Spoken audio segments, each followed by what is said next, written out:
মধুপুর নামের একটি গ্রামে সবাই ঘুরতে যেত। তখন ছেলে মেয়েরা সবাই ঘুরতে আসলে হঠাৎ দেখলে এক রাক্ষসী ওদেরকে দুরান দিল। ওই রাক্ষসীর ভয়ে সবাই দৌড়াতে লাগলো।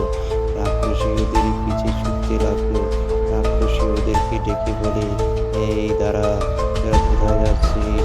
আমি অনেক দিন ধরে না খেয়ে আছি, আমি মজা করে খাবো। পেয়েছি তোদেরকে, তোদেরকে আর ছাড়বো না। এখন মিনু রাজু ছুটতে লাগলো ভয়ে। ওরে দৌড় দৌড়, এখন তো রাক্ষসী আমাদেরকে খেয়ে ফেলবে। আমরা কোথায় আটকে গেলাম? ওরা চিৎকার দিয়ে বলে, আমাদেরকে বাঁচাও, বাঁচাও, কে আছো বাঁচাও, রাক্ষসী আমাদেরকে মেরে ফেললো।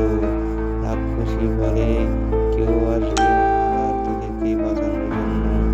তোরা এখন আমার হাতে মরবি। আমি তোদেরকে খেয়ে নেব। আমি অনেক দিন ধরে ক্ষুধার্ত, কিছু খাইনি। রাক্ষসী ওদেরকে ছাড়বে না। রাক্ষসী ওদেরকে এখন দুরান দিল। রাক্ষসী বলে, দেখি তোরা কিভাবে যাস আমার হাত থেকে।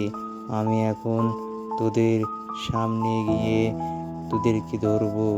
দেখি তোরা কিভাবে যেতে পারিস আমার সামনে থেকে। আমি আসছি, দাঁড়া। এই বলে রাক্ষসী ওদের সামনে গেল ওদেরকে ধরার জন্য। তো বন্ধুরা, ভিডিওটি কেমন হলো? যদি ভালো লাগে লাইক, কমেন্ট, শেয়ার করে জানাবেন। নতুন ভিডিও পাওয়ার জন্য